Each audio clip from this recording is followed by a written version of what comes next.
प्रस्तुत श्लोकातून भगवंत आपल्याला मार्गदर्शन करतात आणि मार्गदर्शन करत असताना म्हणतात, जे भक्त माझ्या ठिकाणी चित्त अर्पण करतात त्यांना संसार रूपी असलेल्या भवसागरातून मी सहज तारतोय, अर्थात जन्म मृत्यूच्या रहाटगाड्यातून त्याला मी सोडवतोय। या ठिकाणी भगवंत आपल्याला मार्गदर्शन करत असताना म्हणतात, तेषामहं समृद्धर्ता मृत्यू संसार सागरात भवामी नचिरात पार्थ मय्यावेशित चेतसा। भगवंत म्हणतात, तुम्ही फक्त मला चित्त अर्पण करा।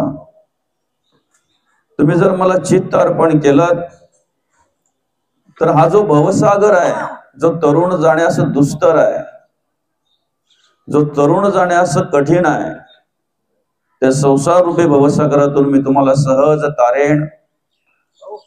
जन्म मृत्यूचं जे रहाटगाडा आहे, पुनरपि जननम पुनरपि मरणम पुनरपि जननी जठरे शयनम, या जन्म मृत्यूच्या रहाटगाड्यातून मी तुम्हाला सोडवणार, फक्त तुम्ही मला चित्त अर्पण करा। श्लोकावर अर्थ पूजा बांधण्याआधी ज्या निमित्तानं आपण या ठिकाणी ही प्रवचन सेवा आयोजित केलेली आहे, आपल्या या शहापूर मध्ये असलेले रहिवासी हे जाधव परिवार आणि आपल्या जाधव परिवाराचे पिताश्री कैलासवासी भरत शामराव जाधव दादांना गुरुवार दिनांक 2 जानेवारी 2025 रोजी देवाज्ञा झाली। त्यांचं अल्पशा आजाराने निधन झालं आणि त्यांच्या उत्तर कार्यानिमित्त, अर्थात आपण गंधमुक्ती म्हणतो, या कार्यक्रमानिमित्त या ठिकाणी आपण ही प्रवचन सेवा आयोजित केलेली आहे। दादांच्या पश्चात त्यांची दोन्ही मुलं असतील, अर्थात हेमंत दादा आणि हर्षलाताई ऋतिक दादा। रंजनाताई असतील दादांच्या धर्मपत्नी, संपूर्ण हा जाधव परिवार असेल, आपण सर्व आप्तेष्ट मित्र परिवार, सगळे नातेवाईक। खरं तर दादांनी आपल्या वयाच्या अवघ्या 57व्या वर्षी तुमचा आमचा निरोप घेतला। अल्पशा आजाराने त्यांचं निधन झालं। जवळजवळ 2 वर्षापासून जडलेला त्यांना तो आजार, त्या आजारातून मुक्त व्हावं, त्या आजारातून बरं वाटावं म्हणून मुलांनी केलेली धावपळ, तुम्ही सर्वांनी केलेली धावपळ, तुम्ही सर्वांनी केलेले प्रयत्न, नातेवाईकांनी, आप्तेष्टांनी, जाधव परिवाराने, प्रत्येक मुलाला असं वाटतंय की माझ्या बापाने मला शेवटपर्यंत साथ द्यावी, बापाचा आशीर्वाद मला अखंड हवा असतो, अखंड मिळावा, बापाचं मार्गदर्शन मला अखंड मिळावं। कारण वडिलांचं मार्गदर्शन माणसाच्या आयुष्यामध्ये खूप महत्वाचं असते। मौली आलं का लक्षात? वडील कसेही जरी असले तरी आपल्या मुलाला कधी वाईट शिकवत नाहीत। आलं का लक्षात? वडील कसेही जरी असले, कालपर्यंत दादा आपले कॉट मध्ये पडून असतील कदाचित, पण एक मुलांना आधार होता, या घराला आधार होता, या परिवाराला आधार होता, आणि तो आधार आम्हाला शेवटच्या वेळेपर्यंत मिळावा। अगदी आपल्या वडिलांना उदंड आयुष्य लाभावं, आमच्या वडिलांनी शेवटपर्यंत आम्हाला मार्गदर्शन करावं, त्यांचा वरदहस्त, त्यांचा आशीर्वादाचा हात आमच्या पाठीवर अखंड असावा, असं प्रत्येकाला वाटतंय। आणि म्हणून त्या दीर्घ आजारामध्ये त्याच्यातूनही त्यांना फरक पडावा, बरं वाटावं म्हणून या मुलगा असेल, हेमंत दादा असेल, त्याचप्रमाणे जाधव परिवार असेल, तुम्ही सर्व नातेवाईक असतील, सर्वांनी प्रयत्न केले। 2 वर्ष जवळजवळ दवाखान्यामध्ये औषधोपचार चालू होते, डॉक्टर उपचार चालू होते। पण शेवटी कसं असतंय, आपल्याला किती जरी वाटलं एखाद्या माणसाला खूप आयुष्य लाभावं, खूप जगावं, बरं का, तरी सुद्धा ते आपल्या हातात नाही ना, आपल्या हातात नाही ते। आपण प्रयत्न करणं कर्तव्य आहे आणि कर्तव्य म्हणून प्रयत्न केलेच पाहिजेत। पण शेवटी आपल्या प्रयत्नाला अपयश आलं आणि 2 जानेवारी 2025 रोजी दादांनी देवाज्ञा झाली, दादांनी आपला सर्वांचा निरोप घेतला। आपल्या हातात नाहीये म्हणून माऊली आपण सहज बोलून मोकळे होतो. ईश्वर सत्य पुढे इलाज नाही, बरं का? ईश्वर सत्य पुढे इलाज नाही. आणि म्हणून या ठिकाणी जे पण काही कार्य घडतंय त्या भगवंताच्या सत्तेने घडतंय, त्या देवाच्या सत्तेने घडतंय. आलं का लक्षात?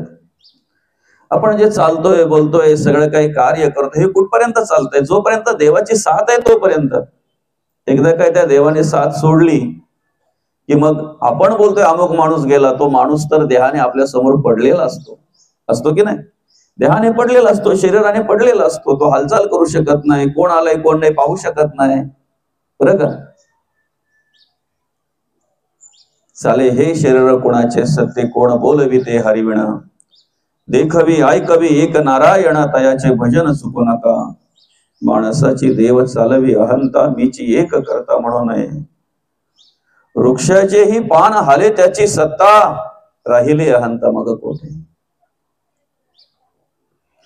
वृक्षाचं पानही ज्याच्या सत्तेने हलतंय ना त्याच्याच सत्तेने तुम्ही आम्ही कार्य करतो, बरं का? त्याच्याच सत्तेने तुम्ही आम्ही कार्य करतो. फरक एवढाच आहे, जोपर्यंत तो देव आम्हाला साथ देतो, जोपर्यंत तो देव आम्हाला सांभाळतो, तोपर्यंत आम्ही त्याची ओळख घ्यायला मागत नाही. देह धडधाकट असेपर्यंत आम्हाला देव कळत नाही. देह धडधाकट असेपर्यंत आम्हाला अध्यात्म परमार्थ कळत नाही. देवाचं नामचिंतन आमच्याकडून घडत नाही. देवाची आठवण आम्हाला तेव्हाच येते काहीतरी दुखायला लागल्यानंतर, काहीतरी त्रास झाल्यानंतर, काहीतरी आमच्या आयुष्यामध्ये दुःख प्राप्त झाल्यानंतरच आम्हाला देवाची आठवण होत असते. तोपर्यंत देवाची आठवण होत नाही. तारुण्यामध्ये देवाची आठवण होत नाही, पण ती वृद्ध अवस्था प्राप्त झाली, जरा उठायला त्रास व्हायला लागला की हरी हरी बोलत उठतोय, रामकृष्ण हरी बोलत उठतोय, देवाचं नामस्मरण करत उठतोय मनुष्य. का? उठायला त्रास व्हायला लागला, कुठेतरी काही वेदना व्हायला लागल्या की मग त्याला आई ग बाई ग करायला लागतो तो, मग तो देवाची आठवण करतो, बरं का? आणि म्हणून आपण एक स्मरणात ठेवलं पाहिजे की ज्याच्या सत्तेने आम्ही सगळं काही कार्य करतोय त्या देवाचं स्मरण आम्ही अखंड केलं पाहिजे, त्या देवाचं नामचिंतन आम्ही अखंड केलं पाहिजे, त्या देवाचं कार्य आम्ही केलं पाहिजे. आता देवाचं कार्य करणं म्हणजे काय? सतत टाळ वाजवत बसणं याला देवाचं कार्य म्हणतात का? सतत देवाच्या पुढे नुसती अगरबत्ती ओवाळत बसणं याला देवाचं कार्य म्हणतात का? किंवा सकाळ संध्याकाळ दिवा लावून मोकळा झालो म्हणजे देवाचं कार्य झालं असं आहे का? नाही. उठता बसता देवाचं कार्य करणं, अखंड देवाचं कार्य करणं म्हणजे काय? डोळ्यातून देवाला पाहणं प्रत्येक ठिकाणी. आपण एक श्लोक बोलतो बघा, ज्या ज्या ठिकाणी हे मन जाय माझे, बोलतोय की ना आपण? आहे ना, तुम्हाला पाठ असेल, आपण बोलतोय, बरं का? त्या त्या ठिकाणी हे निज रूप तुझे, मिठे वितो मस्तक ज्या ठिकाणी, तेथे तुझे श्री गुरु पाय दोन्ही. बोलण्यापुरतच का? मग सांगा, आपण बोलतोय हे बोलण्यापुरतच बोलला आणि लगेच सोडून देतो. ज्या ज्या ठिकाणी हे मन जाय माझे, आपलं मन कुठे कुठे जाते जरा शोधा बरं. आपल्या मनाला कसली कसली आवड आहे जरा शोधा बरं, बरं का? सगळ्यावर नियंत्रण करता येतंय पण मनावर नियंत्रण करता येत नाही. आलं का लक्षात? एखाद्या वेळी एखादी वस्तू जर मनाला आवडली ना तर तो पटकन ती वस्तू घ्यायला जातो माऊली, बरं का? पण तेवढ्यात त्याच्या लक्षात येते, अरे डॉक्टरांनी हे खायला नाही सांगितलं. हात ओसरले जातात पण मन खाऊन मोकळं होतंय ना, आहे की नाही? आठवण झाली की हात ओसरले जातात आपले, नको त्रास होईल त्याचा, पण मनाने खाऊन मोकळं झालेलं असतंय ते. त्या मनावर कंट्रोल करणं कठीण आहे, त्या मनावर नियंत्रण ठेवणं कठीण आहे. सांगू का? सारथी जर भगवान श्रीकृष्ण असेल ना तर घोडे कसे असू द्या आवरलेच जातात. आलं का लक्षात? सारथी जर भगवान श्रीकृष्ण असले तर घोडे कसे असू दे आवरले जातात. फक्त ती लगाम भगवंताच्या हातात द्या, त्या पागा भगवंताच्या हातात द्या, तो बरोबर आवरतो. आणि म्हणून जोपर्यंत आमचा देह धडधाकट आहे, आम्ही धडधाकट आहेत, आहे की नाही? आम्ही डोळ्याने व्यवस्थित पाहू शकतो, आम्ही कानाने व्यवस्थित ऐकू शकतो, आम्ही सर्वांगाने व्यवस्थित कार्य करू शकतो, तेव्हाच आम्ही काय करायचं आहे? देवाचं नामस्मरण करायचंय, देवाचं नामचिंतन करायचंय. आमच्या हाताने चांगलं कार्य करणं म्हणजे देवपूजा आहे माऊली, बरं का? आमच्या हाताने चांगलं कार्य करणं म्हणजे देवपूजा आहे. आमच्या हाताने दान करणं, दान धर्म करणं म्हणजे देवपूजा आहे. आमच्या डोळ्यांनी चांगलं पाहणं म्हणजे देवपूजा आहे. आमच्या कानांनी चांगलं ऐकणं म्हणजे देवपूजा आहे. आमच्या तोंडाने चांगलं बोलणं म्हणजेच देवपूजा आहे. ही देवपूजा देवाला आवडते, बरं का. ही देवपूजा देवाला आवडते. तुम्ही एखाद्या वेळी अगरबत्ती लावायला विसरलात, देव कधी तुमच्यावर कोपणार नाही बाबा, कधीही कोपणार नाही. तुम्ही एखाद्या वेळी देवाच्या पुढे दिवा लावायला विसरलात, कदाचित देव कधीही कोपणार नाही तुमच्यावर. देव कोपतच नाही. देव कधीही कोणाचं वाईट करत नाही, कधीही कोणाचं वाईट करत नाही. पण एखाद्या वेळी जरी तुम्ही तुमच्या डोळ्यातून वाईट बघितलं ना, तरी त्याचं फळ तुम्हाला भेटल्याशिवाय राहणार नाही. एखाद्या वेळी जरी तुम्ही कानातून वाईट ऐकलं, तरी त्याची तुम्हाला फळ ते भोगावं लागणारच प्रत्येकाला. एखाद्या वेळी जरी आपल्या मुखातून वाईट शब्द निघाला, तरी त्याचा भोग आहेच आपल्याला, ते कधीही चुकत नाही. म्हणून तुम्हाला जर देवपूजा करायची आहे तर सर्वांगाने देवपूजा करायला लागेल, सर्वांगाने देवपूजा करायला लागेल. अलग लक्षात. आपल्या ज्या ठिकाणी जन्म झालेला आहे त्या ठिकाणी प्रामाणिकपणे कार्य करणं याला धर्म म्हणतात. जे काम आपल्या वाट्याला आलंय की नाही ते प्रामाणिकपणे करा. तुम्ही कुठे नोकरीला असाल त्या ठिकाणी तुम्हाला तुमच्यावर सोपवलेलं काम प्रामाणिकपणे करा. तिथे चोरी लबाडी करू नका, तिथे आळस करू नका. टेबलावरून जे तुम्हाला काही मिळतात पगार ते तुमचं आहे, तुमचं कष्टाचं आहे, तुमच्या हक्काचं आहे, ते घ्या. टेबला खालून अपेक्षा करू नका. टेबलावरून जे येतात ते आपल्याला सुख देतात, समाधान देतात, शांती मिळते त्याच्याने, आम्हाला आनंद मिळतो त्याच्याने, बरं का. टेबला खालून जर घेतले ना तर ते तुम्हाला दुःख दिल्याशिवाय राहणार नाही, दुःख दिल्याशिवाय राहणार नाही. आमचं जगणं वागणं म्हणजेच परमार्थ आहे दादा. आमचं जगणं वागणं म्हणजेच भक्ती आहे. परमार्थ कशाला म्हणतात, भक्ती कशाला म्हणतात? 24 तास ग्रंथ वाचत बसणं याला भक्ती म्हणत नाही. 24 तास ग्रंथ हे करत बसणं म्हणजे भक्ती नाही. आम्ही ग्रंथ वाचन केले पाहिजे. आमचं वाङ्मय, संतांच्या वाङ्मयाचा अभ्यास आम्ही केला पाहिजे. आम्ही कसं जगावं, आम्ही कसं वागावं, आम्ही काय करावं याचं मार्गदर्शन संतांनी या वाङ्मयामध्ये केलेलं आहे. पण त्या ठिकाणी ते केल्यानंतर, ते ज्ञान प्राप्त झाल्यानंतर ते आम्ही आचरणात आणणं याला भक्ती म्हणतात, बरं का. आपला विषय काय होता, आपण सहज बोलून जातोय. ज्या ज्या स्थळी हे मन जाय माझे, त्या त्या स्थळी हे निजरूप तुझे. हे ज्ञान आहे आम्हाला, हे बोलतोय आम्ही, पण आचरणात आहे का? अजून जर आई वडिलांमध्ये जर आम्ही देव पाहत नसू तर बाकीचे तर आंबच गेले. आमच्यासाठी महत्वाचे या जगातले सगळ्यात श्रेष्ठ जे देव आहेत, सगळ्यात महत्वाचे देव, ज्यांच्यामुळे हे जगात आम्ही आलो. कोणामुळे आलो? हे जग आम्ही ज्यांच्यामुळे अनुभवतोय, या जगामध्ये आम्ही अतिशय चांगल्या प्रकारे ज्यांच्यामुळे कार्य करतोय, देवाच्या स्वरूपात घरात असलेल्या आई वडिलांमध्ये जर आम्हाला देव दिसत नसेल तर बाकीचे देव नंतर आहेत ना. बाकीचे देव कधी आहेत? मंदिरात गेलो आम्ही, आई वडिलांनी सांभाळलं, वाढवलं, घडवलं, बोटाला धरून चालवलं, तेव्हा मंदिरात जाण्याची ताकद आमच्यामध्ये आली ना. शक्ती कधी आली आमच्यामध्ये?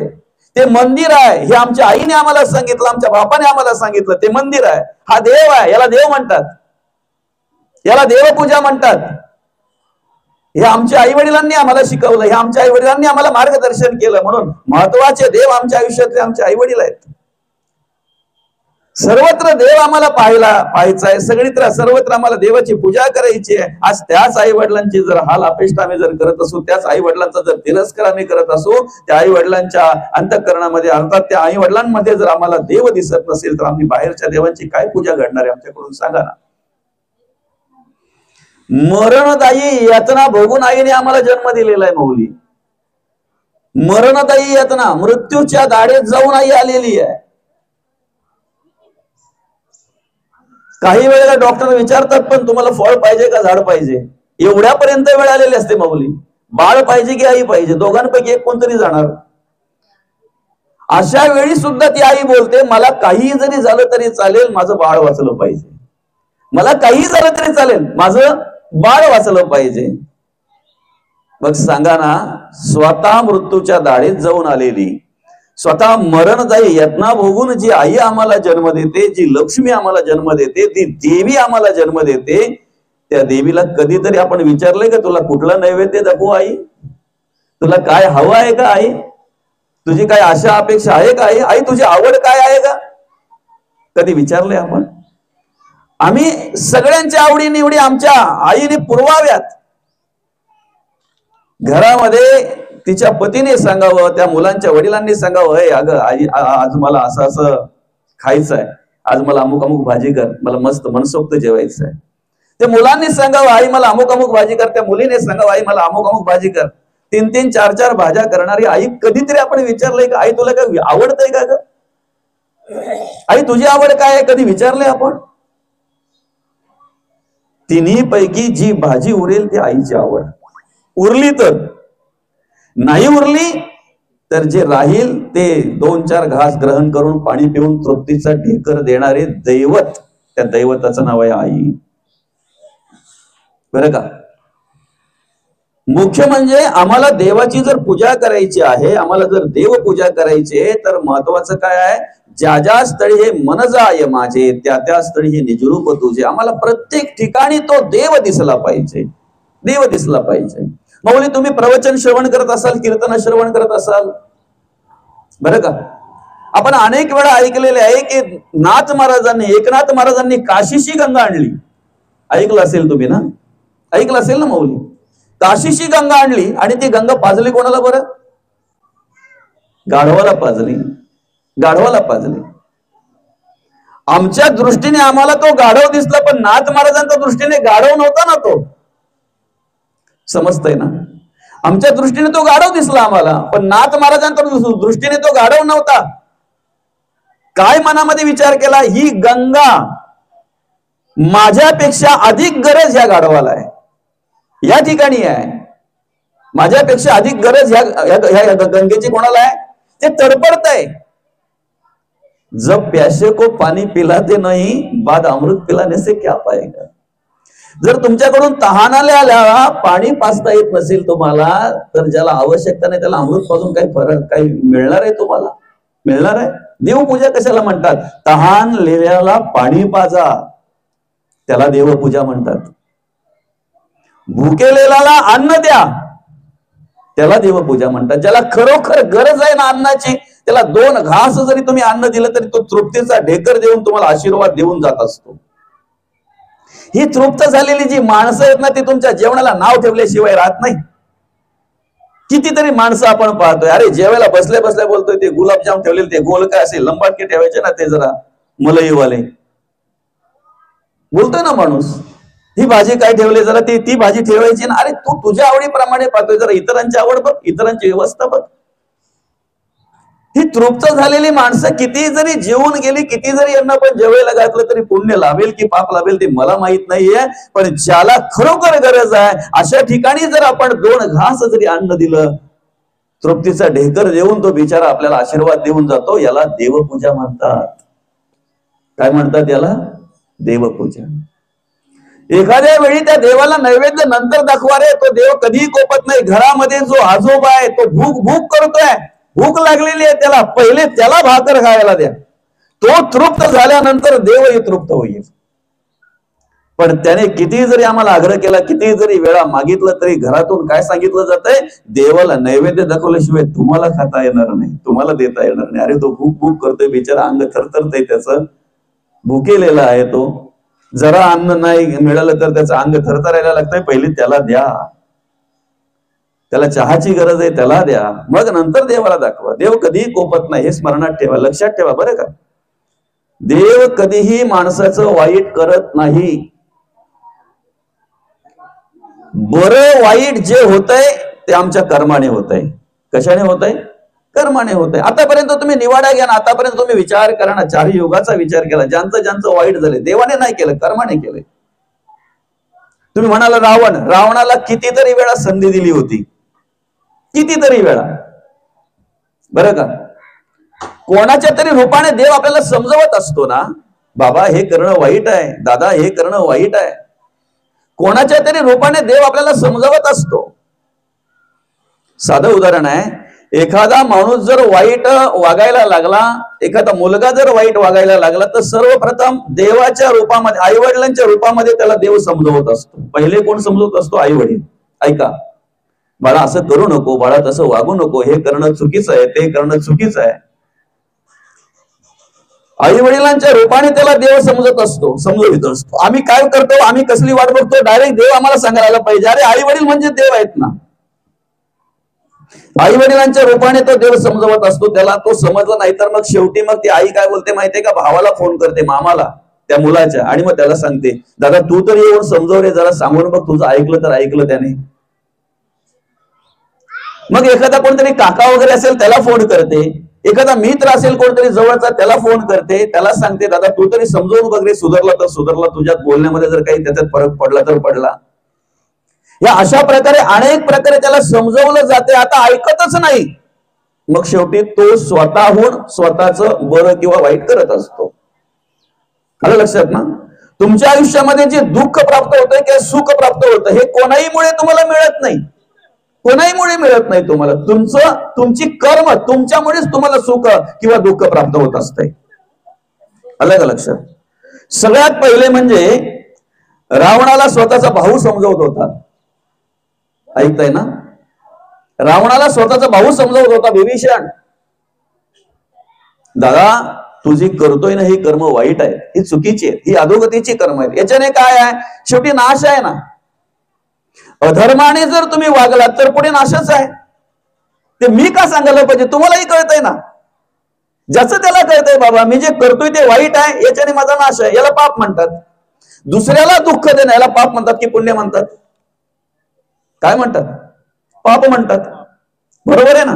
दुसऱ्याला त्रास देणं याला पाप म्हणतात की पुण्य म्हणतात? दुसऱ्याला लुबाडून खाणं याला पाप म्हणतात की पुण्य म्हणतात? एखाद्या आई बहिणीकडे वाईट नजरेने पाहणं याला पाप म्हणतात की पुण्य म्हणतात? पाप म्हणतात. हे आम्हाला माहिती आहे ना. मग माहिती असून सुद्धा जर ते आम्ही कर्म करत असू तर सांगा ना, आमचं बरं किंवा वाईट कोण करतंय?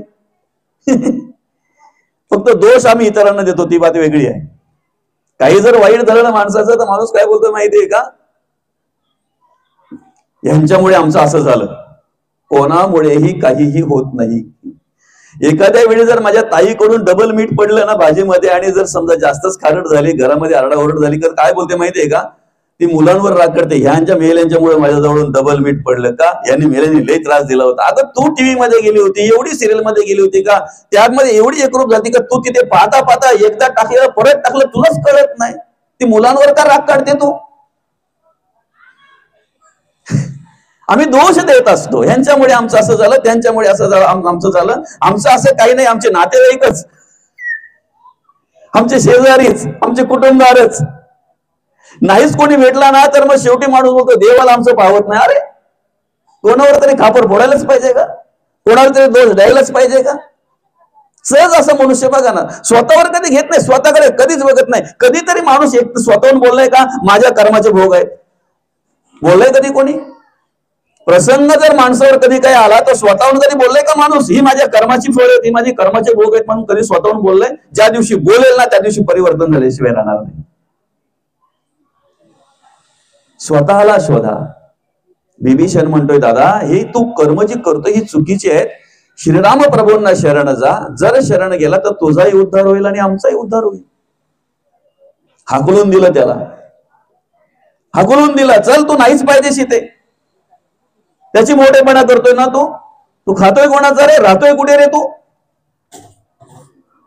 एखाद्या वेळी आमचा भाऊ आम्हाला सांगत असतो दादा हे असं करतोय तू चुकीचं आहे. आपलं कुटुंब काय आहे, आपलं घराणं काय आहे, आलं का लक्षात? आपले आजोबा पणजोबा कसे राहिले, स्वाभिमानाने जगले, स्वाभिमानाने राहिले.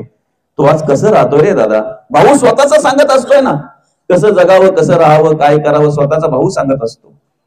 पण त्याला उलट तो काय बोलतो माहितीये, मला सांग तू मोठा की मी मोठा? काय बोलतो तो? तू मोठा की मी मोठा? तेव्हा तो बोलतोय दादा ठीक आहे मी तुझ्यापेक्षा लहान आहे, सांगण्याचा अधिकार माझा नाहीये, पण चुकीचं आहे ते चुकीचंच आहे ना. ऐका जरा, मोठ्या भावाला लहान भाऊ जरी सांगत असेल आणि ते जर चांगलं असेल तर ऐकायला पाहिजे. बारका सांगतोय त्याचं मी काय ऐकायचं? अरे दुसरं काही असेल तर नको ऐकू, पण तुझ्या हिताचं आहे ना, तुझ्या चांगल्याचं आहे ना, ऐकलं पाहिजे ना. पण तिथे तो अभिमान जागा होतो, तिथे तो अहंकार जागा होतो, मी मोठा आहे, मी काय ऐकू त्याचं? अरे पण चांगलं सांगतोय ना तो. स्वतःची बाई सांगत होती मंदोदरी सांगत होती शरण जा श्रीरामा प्रभूंना. हे चुकीचं आहे. परश्री आपल्या राज्यात आणून ठेवणं चुकीचं आहे. आपल्याकडे आणून ठेवणं चुकीचं आहे. त्रास देणं महिलांना चुकीचं आहे. आणि तुम्ही चारही युगाचा निवडा का, ज्यांनी ज्यांनी महिलांना त्रास दिलेला आहे त्यांचा कार्यक्रम देवाने केलेला आहे. बरोबर आहे ना बाबा? ज्यांनी ज्यांनी महिलांना त्रास दिलेला आहे, ज्यांनी ज्यांनी महिलांना त्रास दिला, अरे महिला बाई ही अनंत काळाची माता आहे. माता आहे ना ती. आपली आई सुद्धा एक महिलाच आहे ना, आपली बहीण सुद्धा एक महिलाच आहे ना, आपली आजी सुद्धा एक महिलाच आहे ना. अनंत काळाची माता आहे ती. आज मोठमोठे रथी महारथी आम्हाला जे पाहायला मिळतात, महापुरुष नेते संत साधू पुरुष जे पाहायला मिळतात आम्हाला, हे आले कुठून? आईच्या गर्भातूनच आले ना. आईनेच जन्म दिला ना तिला. अनंत कालाची माता आहे ती. बरं का? काही माणसं बोलतात बायकांचं ऐकायचं नसतंय. काही माणसं कशाला, मी पण बोलतो ना, वाईट असेल तर ऐकू नका. तुम्हाला जर तुमच्या आई वडिलांपासून जर वेगळं करत असेल तर ऐकू नका ना. तुम्हाला जर काही वाईट सांगत असेल तर ऐकू नका. पण तुमच्या भल्याचं जर सांगत असेल, तुमच्या चांगल्याचं जर सांगत असेल तर तुम्ही ऐकलंच पाहिजे ते. कारण अधिकार तिचा आहे. तिला सुद्धा वाटतंय माझा संसार चांगला व्हावा, माझ्या मुलाबालांनी चांगलं राहावं, आनंदात राहावं, वाटतंय ना तिला. मग जर हिताचं सांगत असेल तर आपण ऐकू नये का? बाई आपल्या हिताचं जर सांगत असेल तर आपण ऐकू नये, अशा अपेक्षा त्यांच्या पण आहेत ना दादा. त्यांना पण वाटतं ना की आपण आनंदात राहावं, आपण व्यवस्थित राहावं, आपण सुखाने राहावं. भले चटणी भाकरी का नव्हे, आपण सुखाने खावं, प्रत्येकाला वाटतंय ना. मग ती बाई जर समजवत असेल, चांगल्याचं जर काही सांगत असेल, अहो आज आपल्या लग्नाला एवढी वर्ष झाली, मी तुमचं पाहते, तुम्ही केव्हापासून हे व्यसन करताय, ते करू नका. हे व्यसन केल्यानंतर काय होतंय, अनेकांची घरं उद्ध्वस्त झाली, अनेकांचे संसार उद्ध्वस्त झाले, मुलं बाळं रस्त्यावर आली, घराचं स्मशान झालं. चांगलं सांगते का वाईट सांगते बाई, सांगा बरं? चांगलं सांगते ना. मग ऐकायला पाहिजे की नको? ऐकायला पाहिजे ना.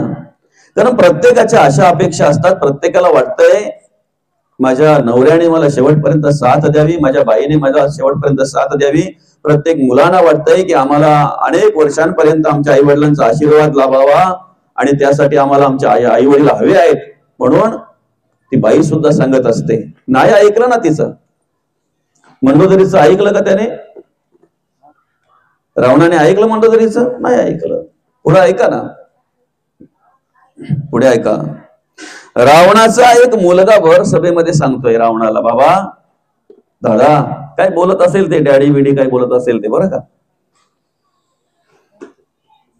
एक वानर आला, काय बोलतोय तो मुलगा, एक वानर आला तर अख्खी लंका जाळून गेला. त्याचा देव आला तर काय होईल बरं? समजतंय ना तुम्हाला? एक वानर आला तर अख्खी लंका जाळून गेला आणि त्याचा जर देव आला तर काय होईल? आपल्या बळावर शंका घेतली, आपल्याला कमी समजलं, त्या रामाची स्तुती करतो म्हणून भर सभेमध्ये रावणाने आपल्या स्वतःच्या मुलाला मारलं. नुसतं मारलं नाही, ठार केलं. ठार केलं त्याला रावणाने. आता ही सगळी जी सांगतात ती देवाच्या रूपानेच त्याला समजवत होते ना. काय बरोबर आहे की नाही? देवाच्या रूपानेच त्याला समजवत होते. का चांगला सांगतात ना का वाईट सांगत असतील? वाईट सांगतात का?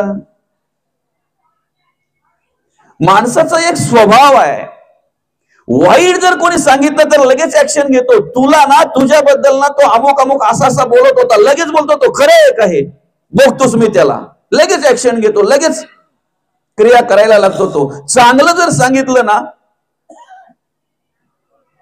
अरे अरे एवढा परिवर्तन जर चांगल्यासाठी झाला ना, एवढा ऍक्शन आपण तात्काळ निर्णय जर चांगल्यासाठी घेतला ना, तर मी म्हणेन एकही माणूस व्यसन करणार नाही. एकही माणूस व्यसन करणार नाही. कारण त्याला कितीतरी सांगत असतात हे चुकीचं आहे, हे जे करतोय ते वाईट आहे, चुकीचं आहे, वाईट आहे. ज्या वेळेला कळलं त्याच वेळेला जर त्याने निर्णय घेतला तर हे चुकीचं आहे, वाईट आहे ना, टाकलं तर आजपासून. पण 31 ला बाटल्या फोडणारे 1 जानेवारी कधी उगवते त्यांनाही कळत नाही. समजतंय ना? एवढी किक लागलेली असते की 1 जानेवारी कधी निघून जाते ही त्याला कळत नाही. तुम्हाला व्यसनापासून जर मुक्त व्हायचंय तर तुम्ही बाटल्या फोडू नका, तुमच्या मनातली वासना फेकून द्या. ज्या दिवशी मनातली वासना फेकून द्याल त्या दिवशी बाटली जवळ असताना सुद्धा तुम्ही हात लावू शकत नाहीत. काय तंबाखू वाईट आहे, तंबाखूने कर्करोग होतो हे ज्या वेळेला त्याला कळतंय की शेजारचा गेला, माझा मित्र गेला, अमुक गेला, तमुक गेला, त्यावेळेला तो सगळा खिसा मोकळा करून टाकतो, पुडी फेकतो आणि ती सांडलेली असेल खिशामध्ये ती पण खिसा उलटा करून टाकून देतो. ते आजपासून नाही पाहणार मी, आजपासून नाही घेणार मी, नाही खाणार मी. पण दुसऱ्या दिवशी राहतच नाही म्हणून शेजाऱ्यांकडे जातो, मित्राकडे मागतोय आणि बोलतोय पण आजपासून असं ठरवलंय पुडी बाळगायची नाही, पुरी ठेवायची नाही. अरे पण इतरांकडे घेतोय त्याचं काय? तुम्ही पुड्या नका फेकून देऊ, तुम्ही बाटल्या नका फेकून देऊ. तुमच्या मनात असलेली जी वासना आहे तिचा त्याग करा, त्या मनातल्या वासनेचा त्याग करा, मनातली वासना फेकून द्या. ज्या दिवशी मनातली वासना फेकून द्याल त्याच दिवशी तुम्ही त्या व्यसनापासून मुक्त व्हाल. त्याच वेळेला विषय काय आपला, देवपूजा करायची आहे ना आपल्याला. नुसते देव चोळत बसलं म्हणजे देवपूजा झाली का? सर्वांगाने देवपूजा करायची आहे तर डोळ्याने देवाला पहा, कानाने देवाचं ऐका, तोंडाने देवाचं बोला. सर्वांगाने देवपूजा करा, ती पूजा देवाला आवडते. संतांनी नेमकं हेच कार्य केलं ना. संतांनी काय केलं? तुम्ही ज्ञानेश्वरीचा अभ्यास करा, तुम्ही गाथेचा, गीतेचा, भागवताचा अभ्यास करा. प्रत्येक ठिकाणी संतांनी हाच प्रकारचं मार्गदर्शन केलंय आपल्याला. तुम्ही जे जगताय वागताय याला परमार्थ म्हणतात, याला भक्ती म्हणतात. कसं जगावं, कसं वागावं हे आपल्याला कळलं पाहिजे. आणि म्हणून त्यासाठी आपण काय करायचं आहे, अखंड आणि अखंड संतांच्या वाङ्मयाचा अभ्यास करायचा आहे. ज्ञानेश्वरी वाचायची आहे, गाथा वाचायची आहे, गीता वाचायची आहे, भागवत वाचायचं आहे. का अभ्यास करायचा आहे? आम्हाला कसं जगावं वागावं हे ज्ञान आम्हाला संतांनी त्याच्यामध्ये सांगितलेलं आहे, हे ज्ञान आम्हाला दिलेलं आहे. आता देवाची जर पूजा करायची आहे की नाही, देवाचं जर आपल्याला व्हायचं आहे की नाही, ते किती साधा आणि सोपं या श्लोकामध्ये सांगितलंय बघा. अध्याय 12 आणि 12व्या अध्यायातील 7वा श्लोक घेतलाय बरं का माऊली. या 7व्या श्लोकामध्ये भगवंत म्हणतात, तेषामहं समृद्धर्ता मृत्यू संसार सागरात. अर्थात तुम्हाला या संसार रूपी भवसागरामध्ये मी तारणार. काय म्हणतात भगवंत बघा, संसार रूपी भवसागरामध्ये मी तारणार तुम्हाला. तेषामहं समृद्धर्ता मृत्यू संसार सागरात, जन्म मृत्यूच्या रहाड गड्यातून सुद्धा तुम्हाला मी सोडवणार. फक्त काय करा, भवामी नचिरात पार्थ मय्या वेशित चेतसाम. तुम्ही फक्त मला चित्त अर्पण करा. किती सोपं आहे. देव म्हणतात तुम्ही मला फक्त चित्त अर्पण करा. तुम्ही जर चित्त अर्पण केला तर ह्या संसार रूपी भवसागरातून मी तुम्हाला सोडवितोय, ह्या जन्म मृत्यूच्या रहाड गड्यातून मी तुम्हाला सोडवतोय. भगवंत म्हणतात संसार रूपी भवसागर आहे बरं का. आता इथे बघा अनेक माणसं बसलेली आहेत. आपण तरुण मंडळी काही आहे, काही मध्यमवयीन आहेत, काही वृद्ध पण आहेत बरं का.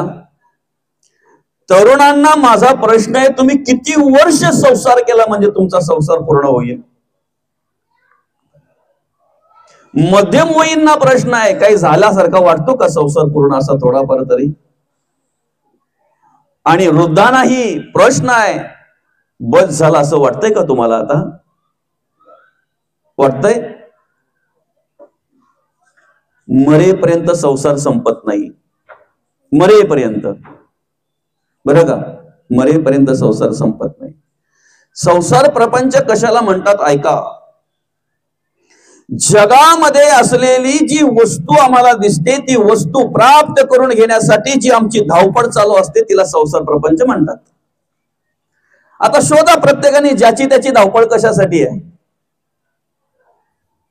प्रत्येकाची धावपळ कशासाठी आहे? जगामध्ये जी काही वस्तू दिसते आम्हाला ती वस्तू प्राप्त करून घेण्यासाठी आम्ही जी धावपळ करतोय त्याला संसार प्रपंच म्हणतात. शोधा प्रत्येकाने आपण कशासाठी धावपळ करतोय. काही पैसा मिळवण्यासाठी, काही अन्न मिळवण्यासाठी. अन्न, वस्त्र, निवारा कुठे मिळतंय? जगातच. जगातल्याच वस्तू आहेत या. मी बोलतोय ते समजतंय ना तुम्हाला? जगातील वस्तू प्राप्त करून घेण्यासाठी जी आम्ही धावपळ करतो त्याला संसार प्रपंच म्हणतात. पण हे जग ज्याचं आहे त्या जगदीश्वराला प्राप्त करून घेण्यासाठी जी आम्ही धावपळ करतो तिला परमार्थ म्हणतात, तिला अध्यात्म म्हणतात. त्याला परमार्थ म्हणतात, त्याला अध्यात्म म्हणतात. जगदीश्वराला आम्हाला प्राप्त करून घ्यायचंय, ते आम्हाला देवाला प्राप्त करून घ्यायचंय, आम्हाला देवाला पाहायचं आहे, प्राप्त करून घ्यायचं आहे. किती फरक आहे बघा, किती फरक आहे बघा. आम्हाला सर्वांना देव आवडतो, बसलेल्यांपैकी सर्वांना आवडतो ना. आवडत नसलेले इथे नाहीत. ऐका, देव आवडत नसलेले इथे नाहीत, जे इथे आहेत त्यांना सगळ्यांना देव आवडतो. ज्यांना देव आवडतो तेच इथे असणार आहेत, बरं का. ज्यांना देव आवडतो तेच इथे असणार आहेत. आम्हाला सर्वांना देव आवडतो. तुमचा सगळ्यांचा होकार आहे ना या गोष्टीला, आहे ना. आम्ही देवाला आवडावं असं किती जणांना वाटतंय? आम्हाला सर्वांना देव आवडतो, आम्ही देवाला आवडावं असं किती जणांना वाटतंय? मला देवाला आवडणं म्हणजे काय? आपण काय बोलतो, तो बाबा गेला, असा असा गेला. लहान मुलांनी जर विचारलं, बाबा कुठे गेला? देवा घरी गेलाय बाबा. तो देवाला आवडला, तो देवाला आवडला. आम्हाला देव आवडतो, आम्ही देवाला आवडावं. जरी आम्ही वरून वरून बोलत असू तरी मनापासून मात्र आम्हाला असं वाटत नाही की आम्ही जावं म्हणून, आम्ही देवाला आवडावं म्हणून. आमचा प्रत्येकाचा अट्टास असतो, देव आमच्या घरी यावा. आणि त्यासाठी आम्ही प्रयत्नही करतो, देव आमच्या घरी यावा, आमच्या घरी देव यावा, पण आम्ही देवाच्या घरी जावं असं कोणालाही वाटत नाही, असं कोणालाही वाटत नाही. पण तुम्हाला वाटत नसलं तरी पण जाणंच जाणं आहे ना. काय, आपल्याला वाटत जरी नसलं तरी जाणंच जाणं आहे ना. ऐका ना, काही वेळेला जर एखाद्याला सांगितलं ना का दादा बाबा आपल्या गावामध्ये हरिनाम सोहळा चालू आहे, तिथे कीर्तन आहे, प्रवचन आहे, कधी वेळ असेल तेव्हा या, बसा, बरं का. काही माणसांचं उत्तर काय असतं माहितीये? मराला टाइम नाही, तिकडं कसा काय येऊ. ऐकलंय कधी आपण? मराला टाइम नाही. तू आता बोलतोय मराला टाइम नाही, पण आल्यावर त्याला सांगून जमल का दादा मला आता टाइम नाही, जरा नंतर ये ना. तिथं नंतर नाही ना अंतर नाही, ज्या दिवशी आला त्या दिवशी. जिंदगी एक किराए का घर है, एक ना एक दिन बदलना पड़ेगा. मौत जब तुमको आवाज देगी, घर से बाहर निकलना पड़ेगा. सांझ के बाद होगा सवेरा, देखना है अगर दिन सुनेरा. पाव फूलों पे रखने से पहले तुमको कांटों से चलना पड़ेगा. संसार कशाला म्हणतात? दुःखाचे डोंगर ओलांडल्याशिवाय सुखाची हिरवल दिसत नाही. काट्यांवरून चालल्याशिवाय फुलं मिळत नाही, तो सुगंध मिळत नाही, याला संसार म्हणतात. बरोबर आहे. एखाद्या वेळी जर आम्ही एखाद्या ठिकाणी भाड्याच्या खोलीमध्ये जर राहत असू तर काही ऍग्रीमेंट असेल वर्षभराचा, ती तारीख संपल्यानंतर ती तारीख संपायच्या आधी आम्हाला तो मालक येतो आणि काय सांगतो, दादा आपलं ऍग्रीमेंट संपतंय बरं का, तुम्हाला आता रूम सोडायची आहे. ऐका काय बोलतोय तो, आपलं ऍग्रीमेंट संपतंय आता, तुम्हाला रूम सोडायची आहे. तुम्ही किती जरी ठरवलात तरी मालकाने सांगितल्यानंतर रूम सोडावीच लागते, सोडावीच लागते. आम्हाला सुद्धा हा देह जो मिळालाय ना तो एक दिवस सोडावा लागणार आहे. ऐका, सोडावा लागणार आहे.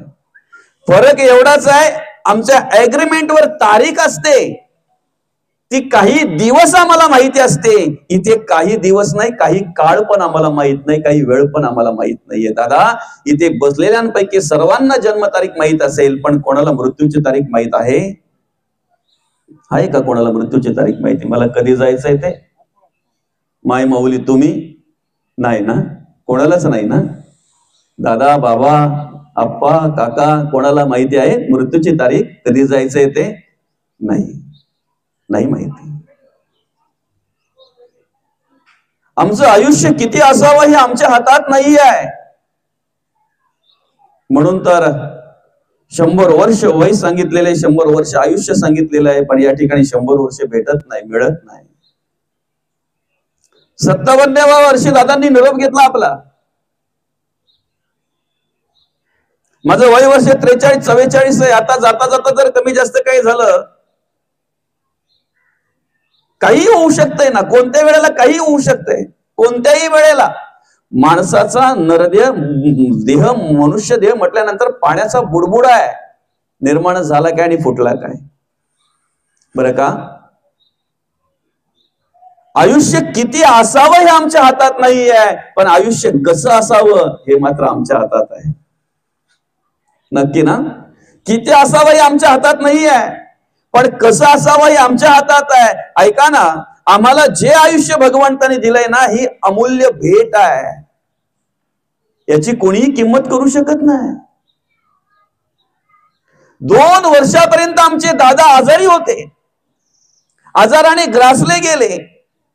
या परिवाराने प्रयत्न केला, त्या मुलाने प्रयत्न केला, मुलीने प्रयत्न केला, जाधव परिवाराने प्रयत्न केला, तुम्ही सर्व नातेवाईकांनी प्रयत्न केला की जेणेकरून दादांना उदंड आयुष्य लाभावं. काय कमी केलं तुम्ही सांगा बरं? 2 वर्ष डॉक्टर उपचार केले, ज्या गोळ्या औषधा जी काही दवा पाणी कोणी काही सांगितलं ते आणून दिलं. का? दादांना उदंड आयुष्य लाभावं. प्रत्येकाला प्रामाणिकपणे वाटत होतं ना. आयुष्य आमच्या हातात नाहीये, बरं का? एखादा पार्ट जर निकामी झाला ना, तर तो पार्ट जोडू शकतो आम्ही, जर आमच्याकडे पैसा असेल तर. पण तो पार्ट जोडल्यानंतर आम्हाला पुढचं आयुष्य मिळेलच असं सांगू शकत नाही, नाही सांगू शकत, बरं का? आता मागे माझं एक ठिकाणी प्रवचन होतं, त्या ठिकाणी तरुण मुलगा गेलेला, बरं का बाबा? तरुण मुलगा म्हणजे माझ्यापेक्षाही कमी वयाचा मुलगा तो गेला. आता माझं कसं असतं, गेल्यानंतर अगदी अर्धा तास तरी अगोदर तिथे पोहोचायचं, जिथे कार्यक्रम असेल तिथे. जो गेला असेल त्या माणसाविषयी, त्या कुटुंबाविषयी जरा माहिती घ्यायची, कारण आजच्या दिवसाला ते महत्वाचं असतंय. आलं का लक्षात? ते महत्वाचं असतंय. कोण आहे, कोणाच्यासाठी आपण चाललेलो आहे, त्याने काय काम केलेलं आहे, कसं जगलेलं आहे, कसं वागलेलं आहे, थोडीफार माहिती पाहिजे. थोडं लवकरच गेल्यामुळे तिथे कोणी दुसरं नव्हतं, त्या मुलाचा बापच मला माहिती द्यायला लागला, बरं का? तो बाप मला माहिती द्यायला लागला. म्हटलं बाबा बसा, मला जरा थोडी माहिती द्या, दादा कसे गेले, काय झालं, त्यांचं लग्न झालंय का? माहिती घेत असताना दादा, ती माहिती ऐकता ऐकता माझे डोळे पाणावले. एखाद्या माणसासाठी एखादा माणूस काय करू शकतो, बरं का? एखाद्या माणसासाठी एखादा माणूस काय करू शकतो? तरुण मुलगा, घरामध्ये करता कमवता मुलगा, त्याच्यावर सगळं डिपेंड, त्याच्यावर सगळं आधारित. कधीही काहीही नाही त्या मुलाला. सुपारीच्या खंडाचं व्यसन नाही, हे महत्वाचं आहे. सुपारीच्या खंडाचं पण व्यसन नाही त्या मुलाला. ऐका ना, त्या मुलाच्या अचानक पोटामध्ये दुखायला लागलं, दवाखान्यामध्ये दाखल केला. त्याला बऱ्याच प्रकारच्या तपासण्या केल्यानंतर समजलं लिव्हर डॅमेज आहे, त्याचा लिव्हर डॅमेज आहे. आलं का लक्षात? आता लिव्हर डॅमेज आहे तर मग काय करायचं? तर मग डॉक्टरांनी सांगितलं एक मोठी शस्त्रक्रिया आहे, जर कोणी लिव्हर द्यायला तयार असेल तर तो आपण ट्रान्सफर करू शकतो. असं असतंय की आपल्या लिव्हराचा काही पार्ट आहे ना, 30% लिव्हर आपण दुसऱ्याला देऊ शकतो, पार्ट त्यातला, पूर्ण लिव्हर नाही, 30% दुसऱ्याला देऊ शकतो. 6-7 महिन्यानंतर, 7-8 महिन्यानंतर जो आपण दिलेला पार्ट आहे तो परत कव्हर होतो. आलं लक्षात ना? कुठल्या बापाला असं वाटतंय हो की माझ्या आधी माझ्या मुलाने जावं? सांगा, कुठल्या बापाला असं वाटतंय माझ्या आधी माझ्या मुलाने जावं? चला तुम्हाला दाखवतो. मुलाची किडनी डॅमेज झाली म्हणून आईने किडनी दिली. ऐका, त्या मुलाच्या आधी ती आई गेली. तो मुलगाही अतिशय कमी काळ त्याने कार्य केलं, कमी काळामध्ये त्याचाही देहांत झाला. पण माझ्या मुलाला उदंड आयुष्य लाभावं म्हणून आई काय करू शकते, बाप काय करू शकतो? दादा मोठी शस्त्रक्रिया झाली, लिव्हर काढायचं म्हटल्यानंतर ते काय याच्याने काढता येणार नाही ना, आपली छोटीची शस्त्रक्रिया असते, क्षकिरणांनी काढता येणार नाही ना. क्षकिरणांनी काय करतील, एखादं ऑपरेशन करू शकतील, एखादं काय असेल डॅमेज वगैरे त्याचं काही ते. पण लिव्हर काढायचंय म्हटल्यानंतर पूर्ण फाडला गेला ना एवढा. त्या बापाने बनियन वरती केली आणि दाखवली, दादा हे बघा अजून जखम पण बरी झाली नाही, जखम पण अजून बरी झाली नाही. म्हणजे मी दिला लिव्हर, त्याला लिव्हर ट्रान्सफर केला, त्याची शस्त्रक्रिया झाली. साधारणतः पूर्ण 40 ते 50 लाख रुपये खर्च झाला. ऐका, शेतकरी बाप, तेवढी जागा जमीन पण नाही त्याच्याकडे, पण झालं. मुलगा वाचला पाहिजे, मुलाला उदंड आयुष्य लाभलं पाहिजे म्हणून त्याने ते केलं. जी काय असेल जागा जमीन ती थोडीफार इकडे तिकडे करून 40-50 लाख रुपये खर्च केला. ती शस्त्रक्रिया फेल गेली, होल्स गोला झाले आतमध्ये, सर्व अंगामध्ये जवळजवळ इन्फेक्शन झालं. पुन्हा एक शस्त्रक्रिया करावी लागली. त्या शस्त्रक्रिया करत असताना समजलं दिलेलं लिव्हर फेल गेलं. जी शस्त्रक्रिया झाली, जे लिव्हर जोडलं गेलं तेही फेल गेलं. आता त्यासाठी 20-30 लाख रुपये परत खर्च केला. 70-80 लाखापर्यंत विषय गेला. पण तेव्हा डॉक्टरांनी सांगितलं, अजून जर कोणी लिव्हर द्यायला तयार असेल, सत्य हकीकत बघा, हे पुराणातली गोष्ट नाही चालली हो का, हे काय बघा आधीच नाही सांगत मी तुम्हाला.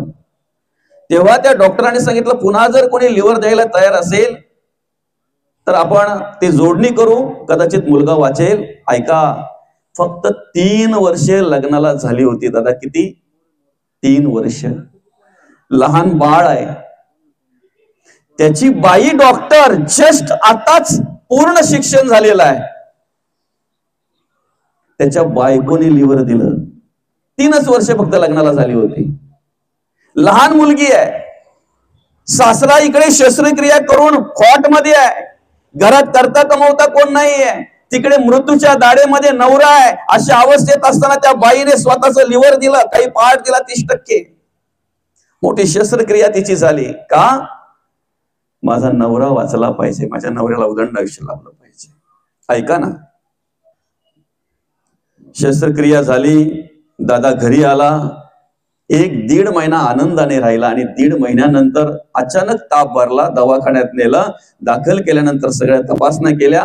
नाकापासून तर केसापर्यंत सर्वत्र पल्स गोळा झाले होते. आता मात्र शस्त्रक्रिया करून सुद्धा काही उपयोग होणार नाही. 2 महिन्यातच त्याने आपला निरोप घेतला. आपला विषय असा आहे, आम्हाला जरी वाटलं एखाद्याला उदंड आयुष्य लाभावं तरी ते आमच्या हातात नाहीये. मग हे तुम्हाला का ऐकवलं तेही ऐका ना. का ऐकवलं तुम्हाला हे? दादा, जे आयुष्य तुम्ही आम्हाला दिलंय ना, हे फार किमतीचं आहे. म्हणजे कोणी विकत घेऊ शकत नाही, विकत नाही घेऊ शकत. काही 10 वर्षामध्ये जातात, काही 5 वर्षामध्ये जातात. तर काही मुलांना जन्मले काय आणि गेले काय, जन्मताच जातात. आई वडिलांना पाहण्याची पण त्यांच्या नशिबामध्ये नसते.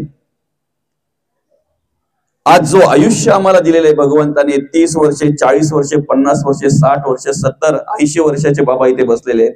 वय वर्ष 80 असेल, बाबांचं वय वर्ष 80 असेल, तुमचं पण असेल जवळजवळ 70च्या पुढे, तुमचं पण 70-75 पर्यंत असेल. एवढं आयुष्य आम्हाला भगवंताने दिलंय. आम्ही कधीतरी विचार केलाय का, हे आयुष्य आम्हाला जे भगवंताने दिलंय, या आयुष्यामध्ये आम्ही काय केलं? काहीच केलं नसेल तर शेळीच्या गळ्यामध्ये लोंबलेला सर, ऐकताय ना? काहीच केलं नसेल तर शेळीच्या गळ्यामध्ये लोंबलेला सर तुम्हाला माहिती आहे किती दूध निघेल त्याच्यातून? उपयोग काय असतो त्याचा? शेळीलाही नाही आणि मालकालाही नाही. मोराच्या पंखावरचे डोळे, किती प्रयत्न केले म्हणजेच मोराच्या पंखाच्या डोळ्यातून पाहिल, नाही पाहू शकत. मग ऐका, एवढं आयुष्य आम्हाला भगवंताने दिलेलं आहे. तो भगवंत आम्हाला सांभाळतोय. कोणाला सांभाळतोय? देवाची देवपूजा करणाऱ्यांना जो देव सांभाळतोय, देवाचं नामस्मरण करणाऱ्यांना जो देव सांभाळतोय, बरं का, देव नाही आहे म्हणणाऱ्यांना सुद्धा तोच देव सांभाळतो. समजतंय ना? देवाची पूजा करणाऱ्यांना जो देव सांभाळतोय ना, नाही आहे म्हणणाऱ्यांना सुद्धा तोच देव सांभाळतोय. त्याच्या पुढे ऐका, त्याच्या पुढे ऐका दादा. आपल्या घरात जर आपण एक 15,000चा फ्रीज आणला, 10 वर्षाची गॅरंटी दिलेली आहे त्याची फ्रीजची, आता आणल्यानंतर नवीन वस्तू जर आपल्या घरात आणला तर आपला आनंद एक वेगळ्या प्रकारचा असतो. आपल्या घरातल्यांना आनंद वेगळ्या प्रकारचा असतो. तहान लागली नसेल तरी मुद्दाम म्हणून थंड पाणी प्यायला जातील. का? फ्रीज आणलाय. ती पोरं सुद्धा 17 वेळा उघडायला जातील गारगार हवा खायला वगैरे. ती आहे की नाही? ती बाई पण त्या घरात काही असेल नसेल ते त्या फ्रीज मध्ये ठेवते. का? आता त्याच्यात टिकून राहील भरपूर. भाजीपाला काय असेल, अजून काय काय असेल, ज्या वस्तू खराब होण्यासारख्या असतील त्या फ्रीज मध्ये ठेवल्या, त्या टिकून राहतील म्हणून ती बाई बिचारी ठेवत असते. एक वेगळ्या प्रकारचा आनंद असतो नाही का एखादी वस्तू जर आपल्या घरात आणली तर. आता आपल्याला माहिती याची गॅरंटी किती आहे? 10 वर्षाची गॅरंटी आहे. कोणी आल्यानंतर सांगतो सुद्धा 15,000चा आणलाय, 10 वर्षाची गॅरंटी आहे. 10 वर्ष का टेन्शन नाहीये. पण सांगा, तिसऱ्याच दिवशी आणल्यानंतर तो फ्रीज जर बंद पडला, तिसऱ्याच दिवशी तुम्ही काय कराल? काय कराल तुम्ही? पहिले त्या डीलरला फोन कराल, त्याला सांगाल जसा आहे तसा घेऊन जा ना, नवीन पीस दे. का? तिसऱ्याच दिवशी बंद पडलाय. हा आम्हाला नकोच. खरं आहे की खोटं आहे? मला तुम्हाला प्रश्न विचारतोय मी. खरं आहे की खोटं आहे? हे बोलतोय ते बरोबर आहे की नाही? मग सांगा, एखादी वस्तू आमच्या कामानिमित्त कामासाठी आणलेली जर तिने काम केलं नाही, ज्यासाठी आणलेलं आहे ते काम जर केलं नाही, तर आम्ही एक दिवस पण ती वस्तू आमच्या घरात ठेवत नाही. मग सांगा ना, देवाची पूजा करण्यासाठी आम्हाला नरदेव दिलेला आहे, देवाचं नामस्मरण करण्यासाठी आम्हाला नरदेव दिलेला आहे, देवाचं देशाचं आणि धर्माचं कार्य करण्यासाठी आम्हाला भगवंतांनी नरदेव दिलेला आहे. आम्ही करत नाही तरी देवाने आम्हाला ठेवलंय. किती मोठी कृपा आहे देवाची आमच्यावर. किती मोठी कृपा आहे. आम्ही करत नाही तरी देवाने आम्हाला ठेवलंय. का माहितीये का? आज ना उद्या करेल, आज ना उद्या जाणीव होईल, कधीतरी प्रवचन ऐकेल, कधीतरी कीर्तन ऐकेल आणि याच्यामध्ये बदल होईल. न दिवा लावणाराही दिवा लावेल. आशा आहे ना देवाला, आशा आहे ना देवाला. सगळ्या गावाने जर एखाद्याला बाजूला टाकलं असेल ना दादा, एखादा असतो असा व्यसनाधीन झालेला नाही का, व्यसनाच्या आहारी गेलेला असतो, त्याला आळीतली लोक बाजूला टाकतात, गावातली लोक बाजूला टाकतात, मित्र सुरुवातीला जवळ राहतात, जोपर्यंत तो त्याच्याकडून काही काढता येते, घेता येते, फायदा असतो तोपर्यंत. नंतर मित्रही जवळ ठेवत नाही, तेही बाजूला करतात की हा आता गेला, फेलच गेला. घरातलेही कंटाळतात त्याला. पण मला एक तरी असं उदाहरण द्या की एखाद्या मुलाची आई त्याला कंटाळली? कधीच नाही ना. उलट अर्थी ती आई त्याला जवळ घेते, औंजरते, गोंजरते आणि माझा मुलगा असा नाहीच आहे असं जगाला ओरडून सांगते. आपली अनंत अपराध पोटात घालून घेणारं या जगातलं एकमेव दैवत असेल तर त्या दैवताचं नाव आहे आई. आई. कदाचित त्या मित्रांनाही वाटतंय की हा लवकर आवरेल, आटपेल. शेजारची कंटाळलेली असतात की याची रोज रोजची कीच आहे, किती दिवस हे सहन करायचं. घरातलेही काही वेळेला कंटाळलेले असतात, पण ती आई बिचारी प्रत्येक वेळेला देवाकडे एकच प्रार्थना करत असते, माझ्या मुलाला उदंड आयुष्य लाभावं आणि विशेष म्हणजे परिवर्तन व्हावं. आज ना उद्या माझा मुलगा सुधरेल ह्याच हेतूने ती मुलाला कुशीत घेत असते. मग सांगा ना, आज ना उद्या मुलगा सुधरेल म्हणून जर आई मुलाला कुशीत घेते, तर ज्याने तुम्हाला जन्माला घातलंय त्या देवाला काही आशा अपेक्षा नसतील का आपल्याकडून? वाटतंय ना, आज ना उद्या हा देवपूजा करेल, आज ना उद्या नामस्मरण करेल, आज ना उद्या नामचिंतन करेल, कधीतरी परिवर्तन होईल म्हणून देवाने आपल्याला ठेवलंय. मग सांगा ना, ज्या वेळेला आपल्याला कळतंय तेव्हापासून तरी आपण परिवर्तन केलं पाहिजे ना. कळाल्यानंतर तरी परिवर्तन केलं पाहिजे ना. कळाल्यानंतर तरी एखादं कार्य करायला आपण सुरुवात केली पाहिजे ना. केलीच पाहिजे दादा, केलीच पाहिजे. आणि सोपं आहे ना. काय म्हणतात भगवंत? तेषामाम समृद्धर्ता मृत्यू संसार सागरात भावामी नचिरात पार्थ मैया विशित चेत साम. तुम्हाला सहज आणि सहज या संसार रूपी राहडगाड्यातून सोडवितोय देव म्हणतात. सहज सोडवितोय. या जन्म मृत्यूच्या राहडगाड्यातून तुम्हाला सहज सोडवतोय. फक्त तुम्ही मला काय करा? चित्त अर्पण करा, चित्त अर्पण करा. म्हणून आम्ही अखंड काय केलं पाहिजे? देवाच्या चरणी काय केलं पाहिजे? चित्त अर्पण केलं पाहिजे. तेषामाम समृद्धर्ता मृत्यू संसार सागरात भावामी नचिरात पार्थ मैया विशित चेत साम. चित्त अर्पण करा, भगवंत आपला उद्धार केल्याशिवाय राहणार नाही. आता ऐका ना, चित्त हे अंतःकरण पंचकातला चौथा भाग आहे. अंतःकरण, मन, बुद्धी आणि चित्त. बरं का? पहिलं अंतःकरण आहे. नंतर मन आहे, नंतर बुद्धी आहे, नंतर चित्त आहे. आता चित्त तर जर देवाला आपल्याला अर्पण करायचं आहे तर आपल्या आतमध्ये विचार काय पाहिजेत, अंतःकरणामध्ये विचार काय पाहिजे. आता साधं उदाहरण आहे, आपण प्रत्येकाला कप मिळालेत. आता काहींना काय बाबा त्या कपामध्ये चहा आहे. घरामध्ये चहाच तयार केला असेल ना, का कॉफी तयार केली ना मग इकडे आल्यावर चहा तयार झाला असं काही. घरामध्ये चहा तयार केला तोच तुमच्या हातात आला. तुमच्या पोटात जे शिस्त आहे तेच ओठावर येत आहे. समजतंय ना. हे किचन आहे आपलं. या किचन मध्ये जे शिस्त आहे तेच ओटीवर येत आहे. पोटात जे शिस्त आहे तेच ओटीवर येत आहे, ओठावर येत आहे. तुम्हाला चित्त जर देवाला अर्पण करायचं आहे तर आधी अंतःकरणाचा विचार करा. माझ्या आतमध्ये काय पाहिजे, कसले विचार पाहिजेत. विज्ञान खूप प्रगत आहे बाबा. एकदा एखाद्या मशीन मध्ये जर माणसाला टाकलं ना तर सगळ्या प्रकारच्या गाठी त्याच्यात दिसतात. पोटाला गाठ, हाताला गाठ, पायाला गाठ, मानेला गाठ, कमरेला गाठ, कुठे आहे ती सगळ्या गाठी दिसतात ना. पण अशी कुठलीच मशीन अजून तयार नाही की माणसाच्या आतल्या गाठी दिसतात.